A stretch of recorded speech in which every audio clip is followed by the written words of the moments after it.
So thank you all again for joining us. This is an educator's trauma-informed approach to school emergency drills with the New York City Arts and Education Roundtable and the New York City Children's Theater. So grateful to have you all here. My name is Kinsey Keck. I use she, her pronouns. I am a white woman with brown, slightly longer than shoulder length hair with bangs. I am wearing a maroon t-shirt, v-neck t-shirt with white stripes that go horizontal across it. And I'm sitting in my kitchen. So behind me, you can kind of see my stove and my little Texas plate up on the wall and a couple of other paintings on the wall, on the white wall behind me. I'm also the programming and membership manager for the New York City Arts and Education Roundtable. For those who don't know, the Roundtable is a grassroots service organization that works to improve and advance the state of arts education through professional development workshops, advocacy, and online resources and platforms connecting the arts education field. Although we're currently meeting on Zoom online this evening, the Roundtable would like to acknowledge that we do work and live on unceded lands. Mannahatta, or the place also widely known as New York City, does exist on the contemporary and ancestral homelands of the Canarsie, Munsee, Lenape, and Wappinger people. These sovereign nations and communities are still thriving here, and we continue to occupy their lands. We would like to give a moment of respect to them, as well as to the Black and immigrant communities which have helped build this city that we know today. As we recognize that all of our past, presents, and futures are intertwined, we'd like to uplift a few contemporary Indigenous arts organizations that we can all support and learn from. So I'm just going to paste those in the chat for you to look at on your own time. Please also feel free to add to the chat any organizations that you would like to uplift for folks attending tonight to take a look at. I encourage you to learn more about these organizations, support them with donations if possible, and yes, share any resources that you would like to share as well. Thank you. Just a couple more reminders. If you're having trouble with Zoom, I am here to help. Please send me, Kinsey, a private message. And lastly, this session is being recorded, and we will be making this recording available to all registrants probably within about a week of this evening. I will follow up with an email with any resources and a link to that recording in about a week or so. And I think that is it for me. So it is my pleasure to welcome our facilitators this evening. Please join me in welcoming Caitlin McCain. Caitlin is the Education Associate of Public Engagement and the host of Start the Conversation at the New York City Children's Theater. And Caitlin is joined by Allison Finder. Allison is a licensed creative arts therapist and a registered drama therapist. Welcome to you both. Thank you so much for being here this evening. Thank you so much, Kinsey. I'm going to stop sharing my screen so we can all see each other a little better. I'm also going to drop in the chat our agenda for the evening. Okay. So yes, as Kinsey said, my name is Caitlin. I use she, her pronouns. I'm a Black woman with light brown skin. I have long, dark brown hair that goes well past my shoulders. I'm wearing a black turtleneck shirt, gold earrings, and I am standing against a white background with you can see a door handle in the back as well. And I have white headphones on. Hi, everybody. Thank you for being here. My name is Allison Finder. I use she, her pronouns. I'm a white woman with longish brown hair. I'm wearing glasses. I am wearing my official pink blazer to let everybody know that I am a professional. I am wearing a dress that's black and white. It has a ruffled collar. And I'm actually zooming in from my office where I work as a mental health counselor and health educator at a middle school and upper school in the Bronx. In addition to acknowledging the land that we are on today, we also want to acknowledge that yesterday was the 5th anniversary of the Marjorie Stoneman Douglas High School in Parkland, Florida, the 5th anniversary of the tragic shooting that took place there 5 years ago. We want to honor the 17 lives that were lost in that tragedy and the countless lives impacted. We also want to uplift the voices of the surviving students who have used and continue to use their voices to advocate for gun control policy and gun safety practices in the US. We encourage you to learn more about their work, and I'm going to pop some links into the chat to continue learning about the work that these young people and now adults have done and continue to do. So as you know, based on our title, the goal of this workshop is to explore trauma-informed tools and resources that can help us all as educators support ourselves and our colleagues, and most importantly, perhaps our students during emergency drill situations such as fire drills, lockdown drills, active shooter drills, and so on. We'll be exploring some sensitive material about topics like this, and these are topics that we all have varied relationships to. So please do whatever you need to do to be able to show up in this conversation. And we welcome any way that needs to look. If you need to turn your camera off, if you need to step away, if you do need to log off or step away at any time, the resources that we discuss, and like Kinsey said, the recording will still be made available to you to explore at another time. Before we continue, are there any questions about content or other concerns before we get started? You're welcome to unmute, or you can feel free to message myself or Allison or Kinsey privately in the chat to communicate any personal needs or questions you might have. So I'm just going to give a moment here if there are any questions that you want to type in or unmute regarding content or other concerns before we jump in. Okay, and continue to send anything if they come up, and we'll respond as we receive. But for now, I've said trauma-informed probably 7 times tonight already, and it's all over all of the emails you've been getting. So what in the world is a trauma-informed approach or practice? So I'm going to pass it over to Allison to share a bit about what that means. Thank you, Caitlin. So I'll start by defining what trauma-informed practices are by defining what trauma is.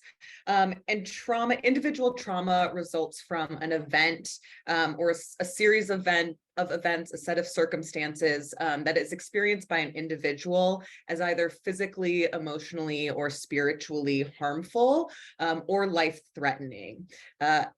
That trauma then has lasting, generally adverse effects on the individual's functioning and well-being. So, I think that there are certain events that we can think of as traditionally being traumatic.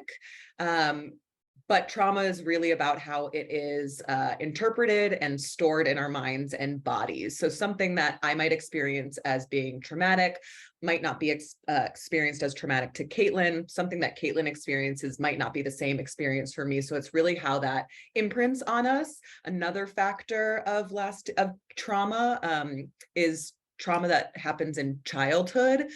So I think, the conversation that we are having today about how can we support our students to mitigate the effects of traumatic experiences is really important because we know that the more resources a person has, both interpersonally and personally, the better outcomes they tend to have when they do experience something that is traumatic. So a trauma-informed approach is one that sort of assumes or acknowledges that anyone we come into contact with might have experienced trauma at some point in their lives, which we might not know about, but that impacts their ability to show up in different spaces, different environments, and also impacts their behaviors, ability to regulate emotions, to cope with everyday stressors of life. And these are different practices that can be implemented in any type of setting and is a standard of interpersonal care and different ways that we can support the people that we are working with, interacting with. Thank you so much, Allison. I dropped some of those definitions in the chat too, because I know they're so rich. And sometimes for me, I'm a very visual learner. So reading those can help process as well. And something that is really important when we're talking about a trauma-informed approach, one of those important elements is checking in with our emotions and how our body's feeling. So very important part of that practice. And it's particularly important for us as educators to check in with our emotions and regulate ourselves before engaging in this work and having these conversations with our students. And it's also really important for students to see us model checking in and regulating our emotions in the same way that we're going to ask them to in some of these activities. So I'm going to lead us through an emotional check-in and regulation activity to help us prepare for the deep work that we'll do together today. And after the activity, I'll share where these techniques may show up in conversations before, during, and after classroom emergency drills.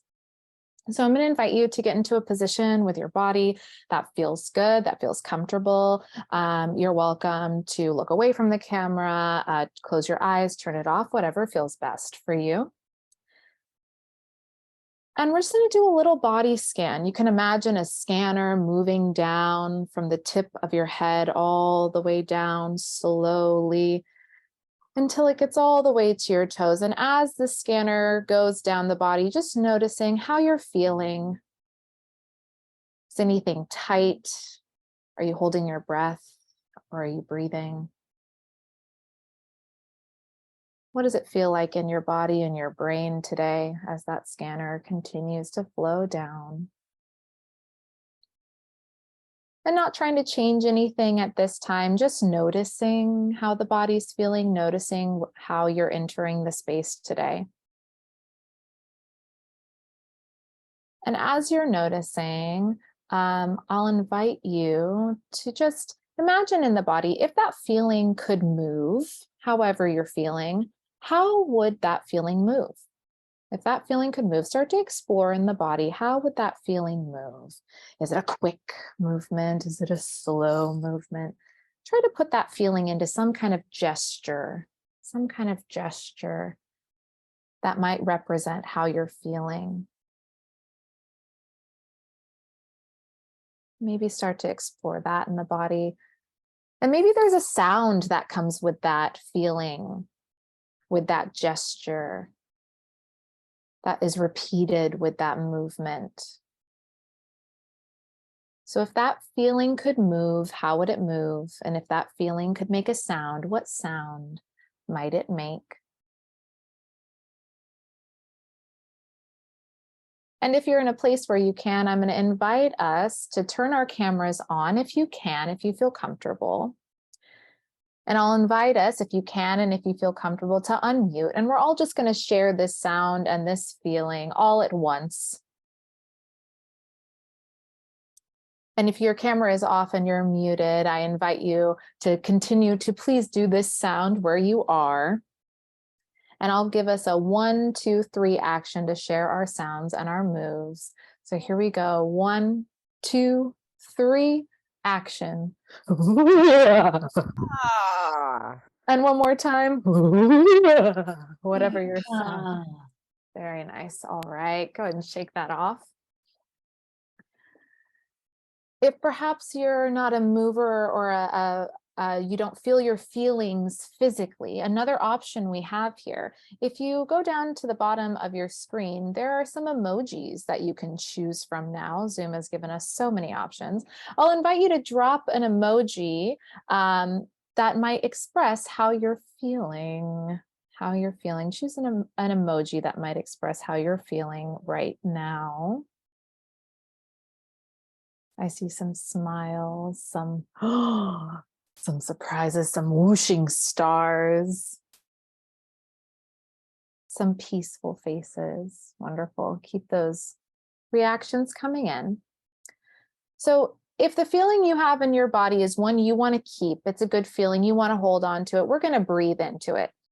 And if the feeling you have in your body is one you want to change, then let's breathe through it and ground ourselves with a few breaths together. This is a physical breath I like to do with some of the young people I work with, but I find that it works very well with adults as well. So I'll invite you to put your hands out in front of you. Put those hands together. Take a deep breath in and lift those arms above your head if you can. Hold your breath, open the arms, and breathe out. Let's do that 2 more times together. Hands out and together. Deep breath in. Open and breathe out. And last time, hands together. Deep breath in. Open and breathe out. Give a little shake, a little wiggle, whatever else the body might need. So if you're feeling ready, I'll invite you to continue with us. And if you need more time to feel ready, and before we continue on, please do what feels right for you. Take care of yourself as we dig into this work. So hopefully you're feeling like you've regulated any feelings that are going on in your body, your brain, your mind, your heart, your body are ready to get started. I included both of those options of physicalizing a feeling and dropping an emotion in the chat or in your reactions, because we like to offer our students or anyone we're working with multiple different ways to express themselves and to check in with themselves. And that's something that we'll be looking at in a few different ways with some of the resources I'll share. So let me tell you a little bit about the organization that I work with and the work we're doing and how we got to creating this resource. So I work with an organization called New York City Children's Theater. And New York City Children's Theater's mission is to promote children's literacy and social development through accessible professional theater productions and arts and education programs. We have a thriving artistic department that produces original professional TYA shows throughout the year, and an education department that serves students in all 5 boroughs of New York City with our in-school literature at play residencies, anti-bullying programming, a bilingual sensory touring musical, and our transitional housing facility residencies. Our education department has a long history of working and training through a trauma-informed lens, which is highlighted in our trauma-informed toolkit for educators, which I'll talk about in a little bit. And I mention this work because it's closely linked to the creation of our Start the Conversation emergency drill support research, which is what this workshop is based off of and what we'll be looking at today. Start the Conversation is an online digital resource by New York City Children's Theater that provides adults with the language and tools necessary to start and continue nuanced conversations around big topics with children. So through a combination of videos, workshops, activities, and resource guides, Start the Conversation uses developmentally appropriate children's literature and applied theater techniques to engage young people with themes such as race, racism, politics, immigration, mental health, and now emergency drill support. So Start the Conversation emergency drill support was actually inspired by my work in classrooms as a teaching artist and the experiences that I had while teaching when a fire or lockdown drill would take place. And I would find in these moments that I would be expected to participate in these drills, unbeknownst to me, and then return to teaching like nothing happened. Is this a familiar happening for anyone else? Yeah. And so I found that students, especially after the tragedy that took place at the end of the last school year in Uvalde, Texas, that students were really afraid in these moments and having responses that were not addressed in the classroom. So myself and my colleague, Nicole Hogsett, started collaborating to create a resource that would provide educators with resources to support students before, during, and after emergency drills of any kind. We started by interviewing educators from New York City and a couple others in Virginia and Maryland and California, to hear about their experiences and practices around emergency drills, and then figure out what types of resources they needed. And from there, we met one of our educator collaborators on the project, whose name is Elizabeth Apollon, and she's a 4th grade educator in the Bronx. And then Allison Finder, which Allison's provided trauma-informed training for New York City Children's Theater for many years and is an expert advisor on our trauma-informed toolkit. And she also, like she said earlier, works as a school counselor. So she was the perfect intersection of this expertise. So I'm going to share my screen and dig into the website a bit and the resource before we get into a question and answer session with Allison. I'll briefly go through the resource. I was saying to Kinsey before y'all got here that I want really to use our time to get to let you ask questions of Allison and have her expertise here. The resource that I'm going to share with you today which I'll drop the link in the chat in just a moment. This resource is free, shareable, and available all the time. So I'll do a brief look over of what it does offer, but just know that you can access this information at any time, and it is free and accessible to all. So let me just drop that link in the chat in case it's better for you to follow along, but I will also share my screen. So at the top here, you'll see my face. I don't know why it's this picture. I'm making a kind of funny face, but I always find it strange to see that as the first picture. But you'll see my face here a lot. I'm the host and creator of Start the Conversation. So I'm very passionate about these resources, so I could talk about them for a long time, but I would do my best not to. So this is the landing page here, and it'll give you a brief overview of why this is important and why we're having this conversation now. It's intended for anywhere from pre-K through 6th grade. This is one of our widest resources as far as age range and reach. I'm sure many of us work with folks who are older than 6th grade. These things can be adapted as well. And I'll show you in a moment how that might work. Some things that you may want to dig into before going to the videos. We've got a before watching and an after watching section, and some of the key questions that are explored in this work. But then we get to the real meat of it, and these are 3 videos that are designed to be watched by young people. The videos themselves are designed more for somewhere between 2nd and 3rd, 4th grade. They could be watched by older, but I find that having the conversation with the educator itself might be a little more useful there. But these videos are designed to be watched in classrooms, so you're welcome to just pull those and share those with your class and start the conversation there. They look at before the drill. So what are we doing to prepare our students to participate in an emergency drill? During the drill, what are we doing with our bodies, our minds, our hearts during the actual drill when it's taking place?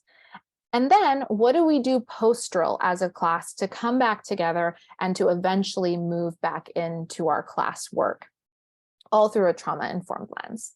I'm going to share a little clip with you from the video of during the drill. And during the drill is important for a few reasons. Giving students tools to help regulate during drills when you're being forced into a corner, right, to be quiet, when you are walking to the field to stand in a line because it's a fire drill and you're evacuating, right? What are the things that we can do during those times? So I'm going to share this clip here.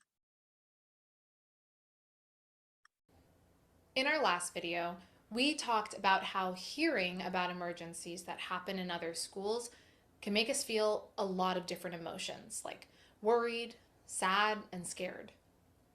So it makes sense that we might also feel those feelings when practicing an emergency drill.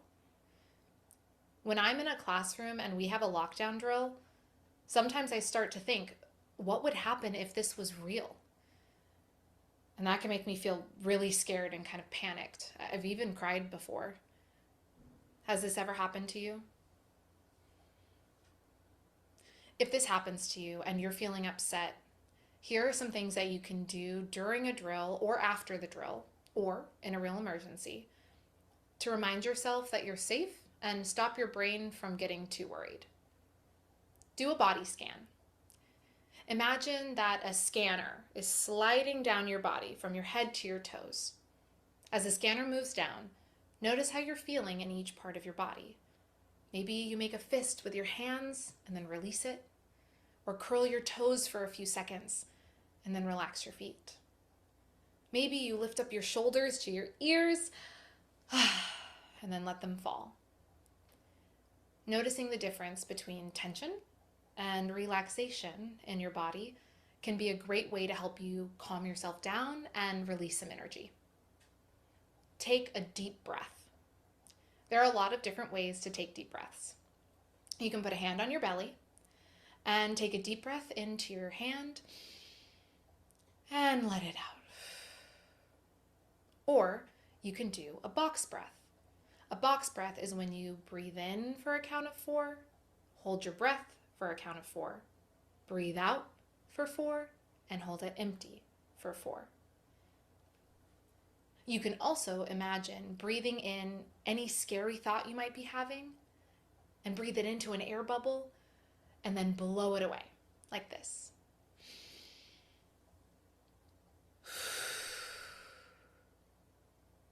Engage your senses.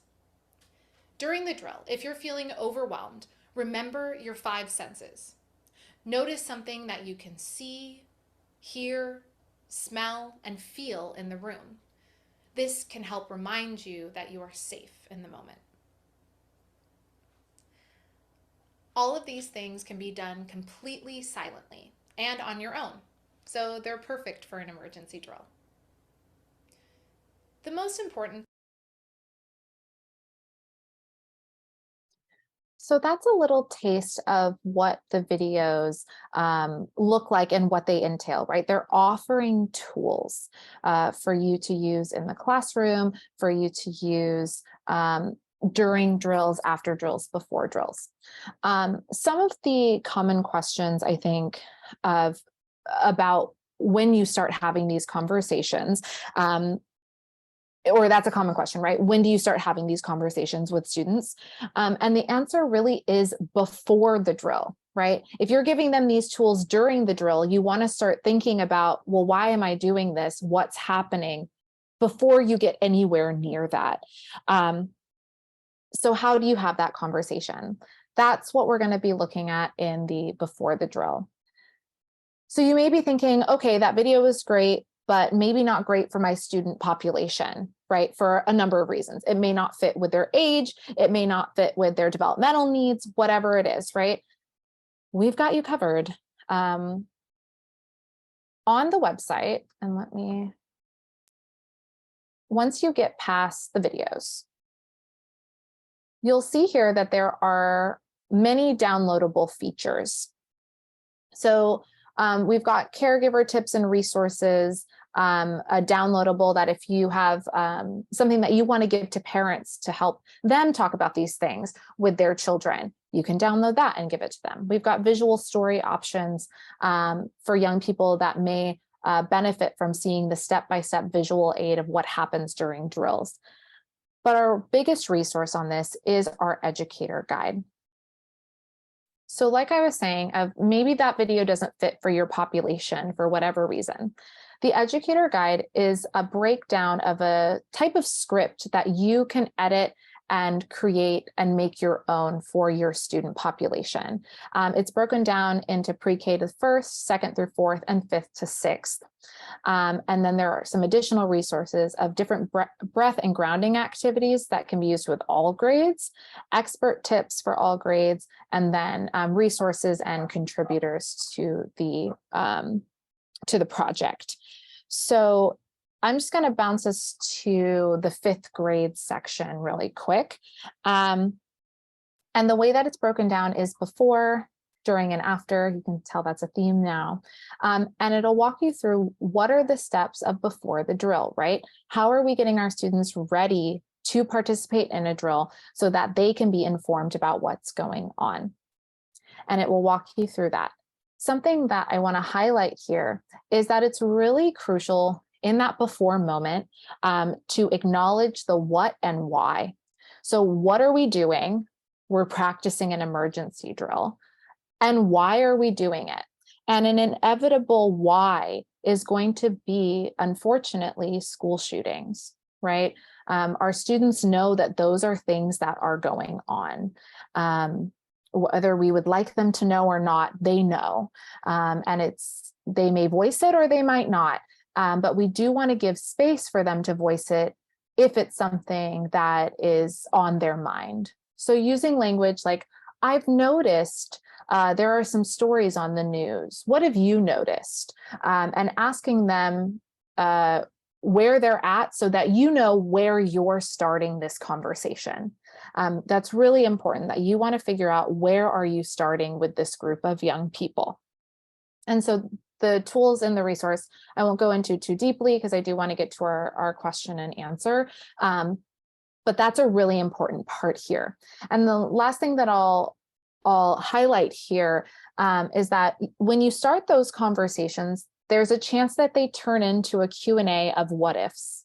And this is something Allison and I talked a lot about when creating this resource. And she's provided us with a really useful series of steps here that you want to curb what if questions as quickly as possible, because sometimes they can be a, what if there's an answer to it, like this first example of what if someone came into our school with a gun? That can be answered by, we'll follow the lockdown procedures that we just practiced. Great.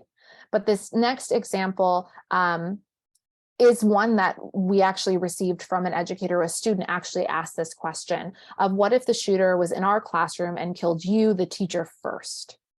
That was a question that an educator received.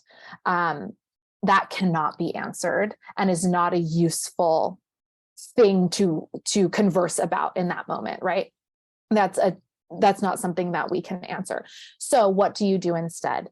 Validate, reinforce, regulate and remind, take action, and take note. And again, these resources are available to you to dig into, and Allison will go into more of that when she answers some of these questions. But I know that can be a common concern of, what if they start asking questions that I can't answer? And there are tools there, right, that we can use. And then it goes into, during the drill, again, a script there that you can use. The key steps are the same from grade to grade, but they are shift for developmental appropriateness and needs. And then there are additional tips throughout of things that you might want to consider and think about. And then the last thing I'll note here is we do have information and modifications for neurodivergent and disabled students, if that's population that you're working with. Some of the needs are named and listed there. And then at the end of the document, there are different breathing and grounding exercises that you can pull from to plug into some of the resources or some of the prompts above that might fit your students and their interests and what really hooks them in. There are different things to choose from here. And then a list of expert tips and things that kind of range from commonly asked questions to concerns. And these were all inspired by the interviews that we did with actual teachers to hopefully get to what is a real need in the classroom. Okay, I hope that sparked some questions. I'm going to turn it over to Allison. Before I do, are there any questions about the resource itself or how to access it or anything like that? All right, I'm going to hand it over to Allison. Thank you. Thank you, Caitlin. And just, reflecting on all the work that New York City Children's Theater has done and just creating a guide like this, I'm like, oh, this would have been so useful when I was in school, right? And I think that this would have assuaged a lot of fears. So should we jump into the questions, Caitlin? So we received a few questions ahead of time and I'll respond to them. And then again, as questions come up, please feel free to drop them in the chat. You can always message us directly if you don't want to put it in the full chat. So one question we received was, drills can induce severe anxiety for our neurodiverse students. How can we develop realistic drills that produce desired outcomes while mitigating the negative effects? So I think something that is crucial for all students and faculty members and community members is knowing about drills ahead of time before they're happening. I know that is not how all schools practice their drills, and so that's not necessarily a reality, but in terms of like a trauma-informed approach, if you are somebody working in a school and you are not you don't have advance notice that a drill is happening, I would really try to press administrators to adopt that as an approach. And I think that there's maybe resistance to it because people want us to, they want to act as if it were real. But I've actually found that when we can practice sort of like high stakes situations in kind of a lower stakes environment, that kids actually internalize that much easier than if they're feeling panicked and activated and they don't know whether it's real or not. Trauma does not like surprises. Trauma does not like to be startled, right? So as much as we can give advance notice, the practice that my school does is whenever we have a fire drill or a lockdown drill, we all use Google Calendars, and it's on the Google Calendar. So it's sent to us as an invite. So it's not sent to the students, but the faculty members at least know. So if there are students who are scared, is this real? Is this not real? I can say this is a drill, but we're going to practice it as if it were real. So I think giving advance notice is a huge trauma-informed practice, but again, one that not all schools adopt. Especially for students who are neurodiverse or who have trouble with sensory regulation, providing tools for sensory regulation during drills can be useful. So whether that is noise canceling headphones for, the sirens or alarms, whether that is sunglasses for if the school has like flashing lights, fidgets, things like that, anything that is sort of like doesn't create a lot of noise, but that allows the student to regulate their sensory experience of the drill is really important. Practice these protocols again outside of the actual drill. So the more we can learn things again so something about trauma is that when we're in that sort of fight, flight, freeze, fawn response, our higher cognition is not available to us, right? Like our frontal lobe literally shuts down. We're operating from our amygdala, our hippocampus, where we store memories, turns off, right? So if we are doing drills and we're feeling activated, we're actually not going to really remember how we are supposed to do these drills. So when students are in like a calm environment, a safe setting, practicing those drills over and over again, so it sort of becomes muscle memory, we're much more likely to do it if an actual drill or if an actual emergency were to take place. Letting students know what they can expect in fire drills, in lockdown drills. So for us, we have this app. It's called Ravna. So our app will go off. All of our noises, all of our phones will make a really irritating high-pitched noise. And then a voice will come on the loudspeaker that is telling us, is this a fire drill? Is this a lockdown drill? Where is this emergency taking place? And then we'll repeat further steps. So letting students know, so this is what will happen when a drill is taking place or when an emergency is taking place.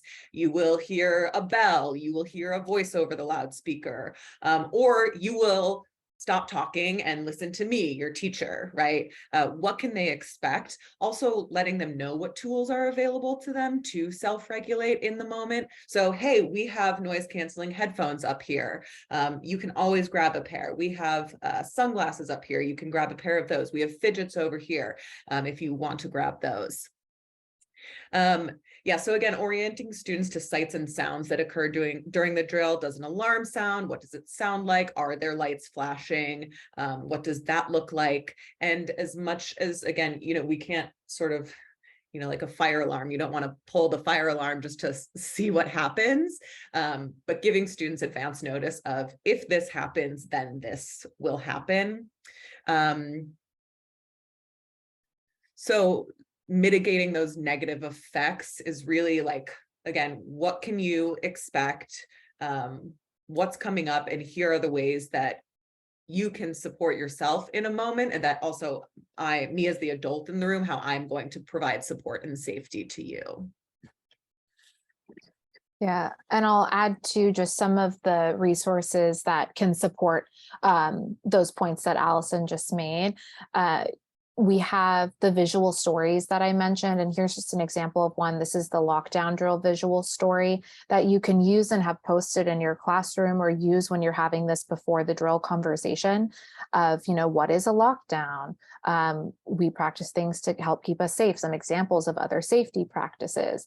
What's going to happen when this drill takes place? And there's images to support these that can help increase students' understanding of what to expect, where they'll be, right? That they'll stay in their seats unless asked to move, that if they leave the classroom, they'll follow the teacher, what the people who are running the drill might look like, right? And you can make your own versions of these too. You can use this as a template, or you can use this. And then again, just noting that there are modifications for neurodivergent and disabled students. And one that I just want to uplift that I know for us teaching artists is not as important, but if there are classroom teachers, right, just making sure that for students with physical disabilities and folks who are using mobility devices, that you're having conversations about their specific needs in emergency situations and having a very clear plan and understanding. If you're working in a District 75 school as a teaching artist, make sure that you know those procedures of those classrooms, right? That you're asking, what is the way that we are supporting these students? What is the plan you have in place, either as a prompt, one, and two, just to make sure that you know, so that you can be of support during that situation. Great. I think we had another question in the chat as well. How might you apply these techniques as a teaching artist who isn't just in one classroom on any given day? And I'll add to that too, as a teaching artist, and also who doesn't necessarily have the same power as the classroom teacher, right? You can't schedule in these before, during, and after conversations. So what can you do? It's a great question. I think having conversations before arriving at a site about what their procedures and protocols are for emergency drills or real emergencies is really important. And whether that's a conversation that the teaching artist has with the site or that the teaching artist supervisor has with the site, I think that should be something that is communicated and known before heading into the classroom. Orienting yourself to, and a lot of procedures are similar, but they do vary from school to school. So knowing, again, prior to when you head into the classroom, like, what do I do in case of an emergency? Because ultimately, if you are the teaching artist in the classroom and there is not another teacher and an emergency happens, like, you become the de facto adult who is responsible for keeping these kids safe. So it's really important to know, what does that look like for this school? So that can be, again, a conversation before you even arrive on site, or when you are entering into a partnership with a new site. Yes. And I'll add too, so of the parts of the drill that a teaching artist can focus on, that we do have some autonomy and control in, I would zero in on that after the drill, right? You're probably not going to be there before the drill. During the drill, you may or may not know that it's happening, and it's not really your job in that moment to provide tools for the during, right? That would need to take place beforehand. But it's the after where the teaching artist, I think, responsibility lies, and where you can utilize these tools, right? So if you're the visitor in the classroom, and I talked about the beginning of your, you do the drill and then you come back and the teacher's like, okay, continue, right? Or you come back and it's your period and you're like, okay, I've got to just keep teaching, that actually you can have your own practice that you do in any classroom anytime a drill happens, that you've got in your back pocket a couple of different tools that works for a first grade classroom, that works for a fourth grade classroom, and works for your high schoolers if you're teaching across the K through 12, right? So I would go into the Start the Conversation resource, watch the after the drill video, go into the Educator guide, and internalize and create your own toolbox for post-emergency drill situations. How are you re-regulating? How are you checking in with emotions with your students? How are you cueing in the classroom teacher of, oh, there's a student who's crying and having a big activation. How am I going to make sure they're taken care of so that I can continue working with the rest of the group? So there's a clear step-by-step in that Educator guide of the steps that are useful in helping to re-regulate and bring us back. And then a really important part, and this is something that Allison highlighted for me when creating this, is returning to that normal schedule, to that those expected activities continuing with the day's agenda is really important. And so we do, in fact, want to get back to the work we were doing. The point is not to completely derail, but is to acknowledge, to check in, to regulate, and then return to as that final step. So that returning to is very important. Something that I know TAs don't always have a lot of control over, but sometimes do, sometimes don't. We don't recommend punitive action post emergency drills, which I know for me, I see in the classroom often of, you were talking during the drill, you can't continue in the activity because you were talking, right? If you can check in with the classroom teacher and say, hey, I want to make sure that everyone can continue to participate after the drill. It's important to our work, or whatever language you want to use there. That's an important piece of the trauma-informed practice too, right? The responses that are happening during that drill could be trauma responses, and it's better to continue on in the work and to be able to continue through and go back to that regular activity than to have a punitive action that continues that disruption. Great, I think we got a couple more questions in the chat. Yes, so Beata, it wasn't quite a question, but shared that they work in the Bronx as a dancing classroom TA twice a week, teaching 4th and 5th graders social and emotional education through the language of ballroom dancing. And those classes are often interrupted by fire drills and sometimes shelter in place or lockdowns. And students don't take the drills seriously. They told Beata that this happens so often in that area that they get used to it and they're immune to the drills. And Beata expressed that it feels scary and sad to hear, knowing how dangerous the city has become in the last couple of years. Yeah, first of all, hi from the Bronx. I think that one response to things that are scary and hard, especially from adolescents, is to make it into a joke. If it's something I can joke about, it feels more in my control, and more something that I have like autonomy over, rather than the chaotic reality, right? Like, school shootings and trauma in general is like a disruption of our everyday reality. It's something that like doesn't really make sense, right? So I think for adolescents and for preteens too, to joke about it makes them feel like, okay, like, this is a part of our reality. And this is one way that I'm coping with this. I think if the joking sort of gets in the way of being able to practice the drill, like that's a conversation to have afterwards. Like, and just to check in with students, like, how do you think we did during that drill? If you had to give us a letter grade, like what would that be? And what are some things that we could change for next time to be, more aligned with how we need to behave during a drill? I think also asking directly, like, where do you think this silliness is coming from?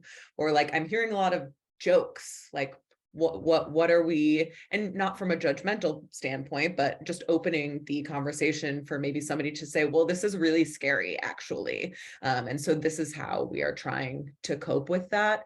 And something that Caitlin, I think, was mentioning as well, is, again, that could be a trauma response, right? Like, we don't know necessarily how students, what their behavior is tied to or reflective of. So being curious about it, I think, is important. But I do think that is somewhat of a common response for teenagers. And I think that they also understand the seriousness of it, which is why it feels better to make a joke about it sometimes.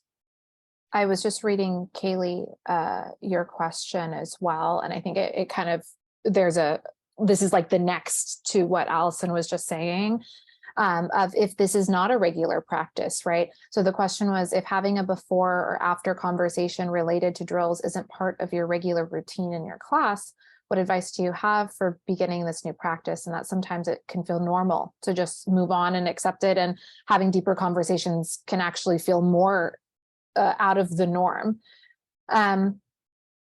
I'll share a few things, then I'll pass it to Allison. I think what came to mind for me there is that that's part of the goal of the Educator Guide, is that you can adapt it for your classroom's norms, right? That classroom A might be used to having feeling check-ins and, that kind of practice is normal. Great, we'll do the whole shebang.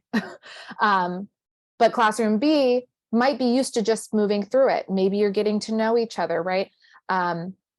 You can tailor it down to just the key, the before the drill, just tell them why you're doing it and what to expect.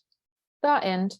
And the after, something that came to mind is you don't have to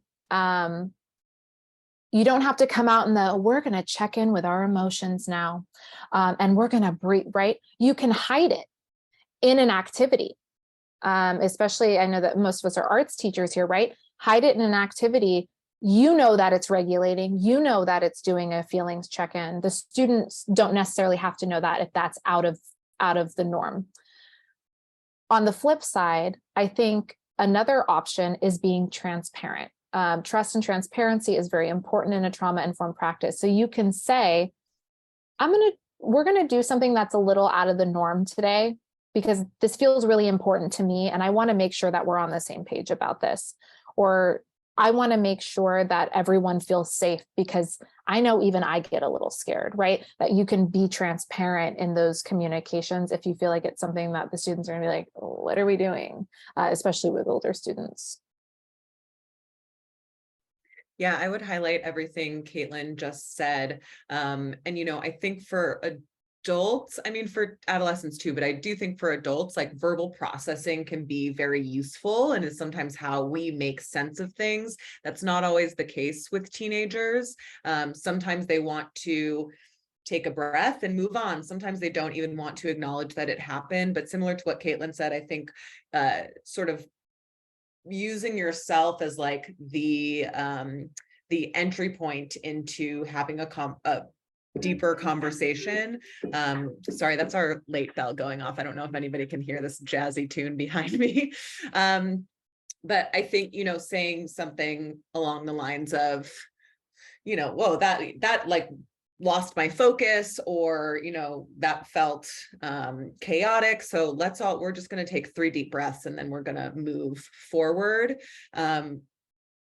On one hand, we want to allow for all different types of experiences, and we want to meet the kids where they're at. They might be like, we do this all the time. I feel fine about it, right? So, okay, great. So it might be better, or it might be more useful in this moment to just move forward with the activity. Or it might be, actually, I wasn't expecting that. I feel, a little dysregulated right now. So we're going to spend some time attending to those feelings. But yeah, I think it doesn't necessarily have to be a larger conversation, but it can be, that body scan, some breath work, even journaling for a few minutes, but also, using that kind of reflective way of engaging with students about, this is how I'm feeling. I wonder if anybody else is feeling that as well.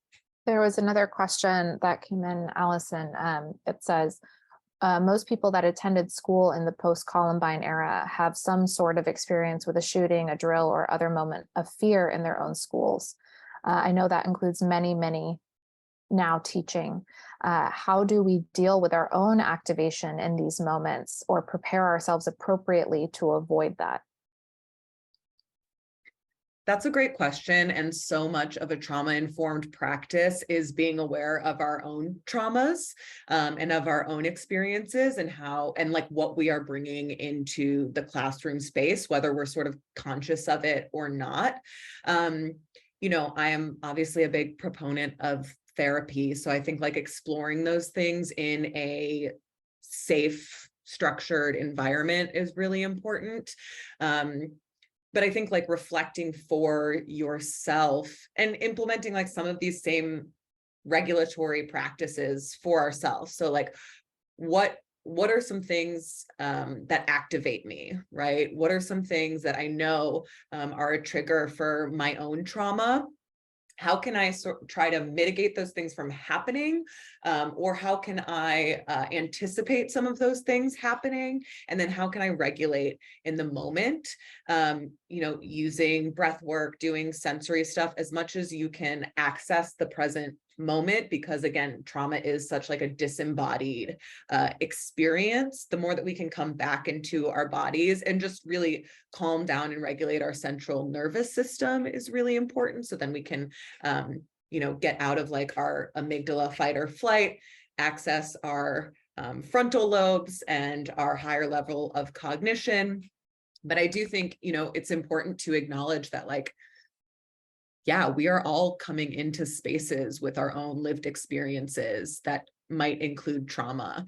And I think it's important to work through those things outside of the classroom space, and also equip yourself with tools to deal with challenging feelings in the moment. And I was checking the chat, so apologies if you also said this, Allison, but something too that I know I've used is knowing who my resources are in the room. Like, is there another adult there with me who knows that this is something that's really activating to me? So I hand it to them and they take a leading role in it. Like, where's my peer support there? Is it a thing where I know a drill is happening that day, so they know to send an aide in that day? Right? So where are the places that you can ask for support and the people you can ask for support from? I just want to acknowledge, Kenya, your sharing here of something in a kindergarten classroom, and something that sticks out to me about kindergarten is that often those young people are being introduced to drills for the first time. And that's a different conversation than, right, we were talking about the older students who they've been doing this for as long as they can remember, but kindergarteners, pre-K, that's their first introduction. And so I really encourage you to look at the educator guide there for that pre-K to first grade range. We also consulted with an early childhood specialist, and those conversations and practices look very different. And also digging into of what Allison was just talking about, how you regulate yourself. Of you were late because of a shooting incident and it was something in the school. I'm so sorry that was an experience you had, right? Like, how do we continue on after that? And hopefully some of the tools that Allison offered are useful, but also remembering that we're humans who, if that's what just happened to us and we had a potentially traumatic experience, we don't, sometimes we have to, right? But is there an option? Do you have to continue on if that's something you don't feel like you can do, right? It's keeping the students prepared and safe, but also yourself, right? Of what do you need? Because if you're going in dysregulated, that doesn't help them either. Where are your supports there? Because I know as teaching artists, we're the first to like throw ourselves and be like, no, I have to go, I have to do this. Can we take a step back if that's an option to us, right? I want to acknowledge it's 6:01. So Kinsey, I know that you had a few closing statements, but if there's anything else, I'm going to put my email in the chat if there are any other things questions you have, and I can always get in touch with Allison and provide some information. So thank you all so much. Thank you. Thank you again so much, Allison and Caitlin, for being here, sharing this resource, sharing your expertise. We're so grateful to you both. And we'll catch you next time. Thanks, everyone. Have a great night. Thank you. Thank you.